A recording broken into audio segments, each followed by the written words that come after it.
एक बार की बात है, एक गांव में कमलाबाई नाम की एक बूढ़ी औरत रहती थी। उसके पास बहुत सारा पैसा होते हुए भी वो किसी की भी मदद नहीं करती थी।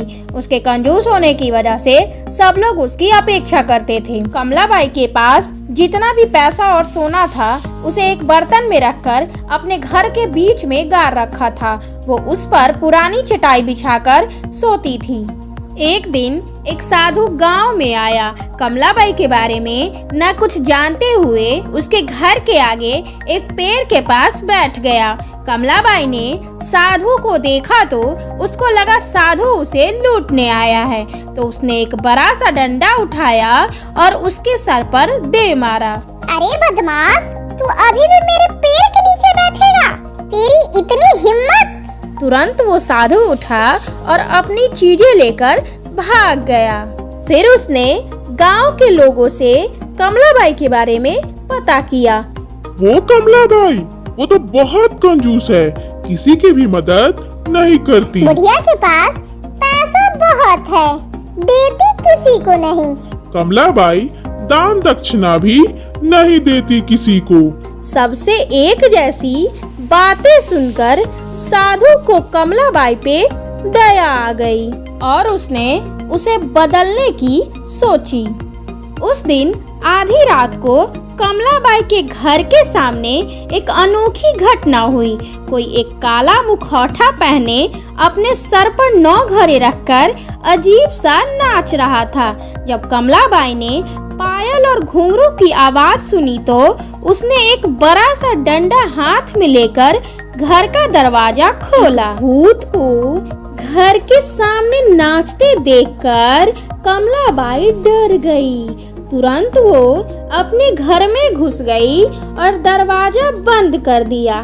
फिर उसने खिड़की से बाहर झांका। भूत के सर पर 9 घड़े थे और सबसे ऊपर वाले घड़े में आग जल रही थी। कुछ देर नाचने के बाद भूत ने सबसे ऊपर वाले घड़े को जमीन पर फेंक दिया और बचे हुए 8 घड़े के साथ गायब हो गया। जब कमलाबाई बाहर आई तो उसे घड़े के टुकड़े के अलावा और कुछ नहीं दिखा।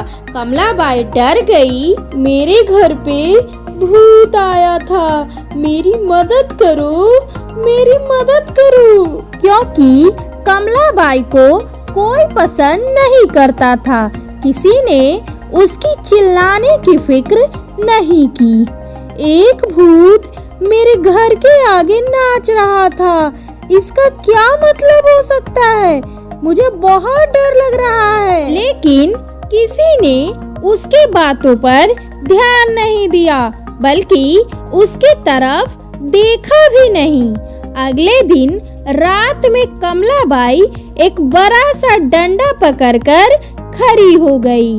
आधी रात होते ही उसने फिर से घुंघरुओं की आवाज सुनी।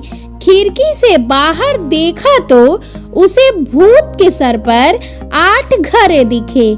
8वें घड़े में आग जल रही थी।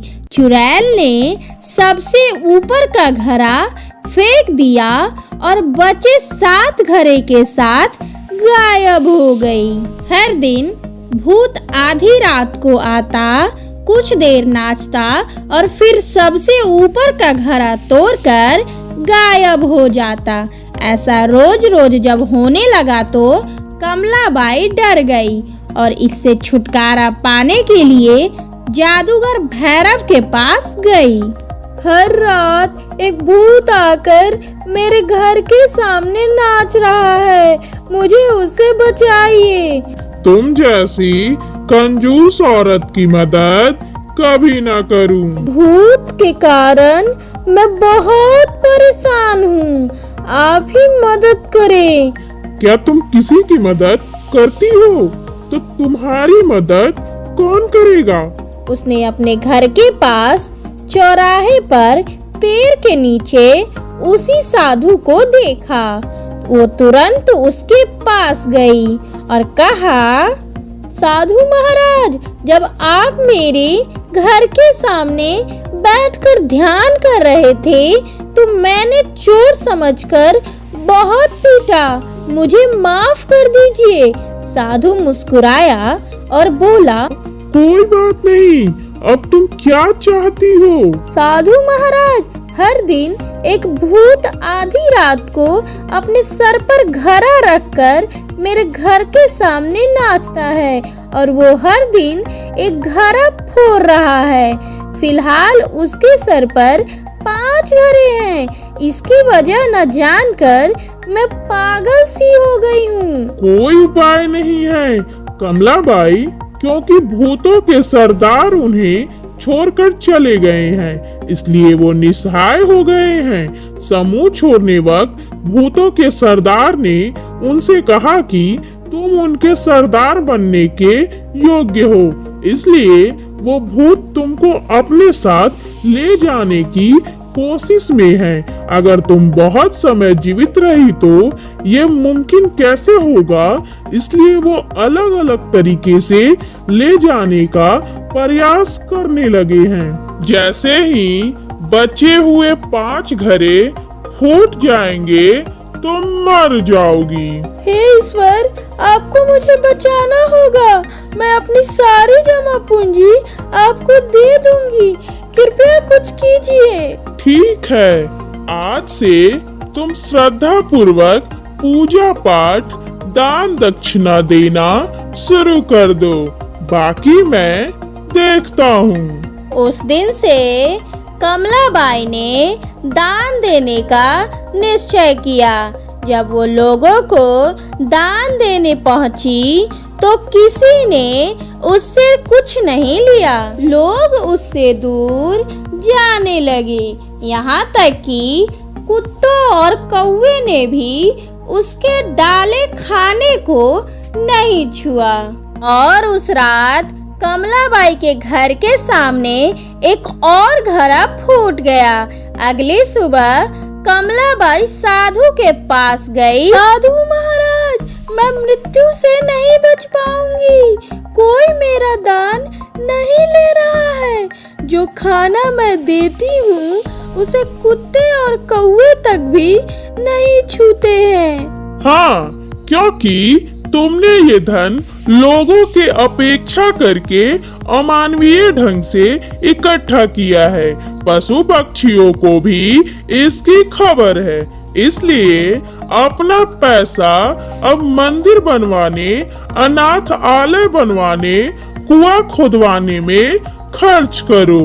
अगर तुम ये अच्छे काम करोगी तो सिर्फ तुम्हें लंबी उम्र ही नहीं, अच्छा नाम भी कमाओगी। साधु महाराज, कृपया आप ये सारी चीजें करें और मेरी मदद करें। अगर मैं करूंगी तो कोई स्वीकार नहीं करेगा। कमलाबाई ने सारा पैसा उस साधु को दे दिया।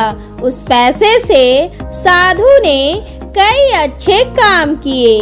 तब से कमलाबाई को न सिर्फ भूतों से छुटकारा मिल गया, बल्कि उसका अच्छा नाम भी हो गया। तो बच्चों, हमें इस कहानी से क्या शिक्षा मिलती है? यही कि जिंदगी जीना दूसरों की मदद करना है। हाय बच्चों, आपको हमारा वीडियो पसंद आया तो और वीडियो के लिए आपको हमें सब्सक्राइब करना होगा। तब तक के लिए बाय बाय बच्चों।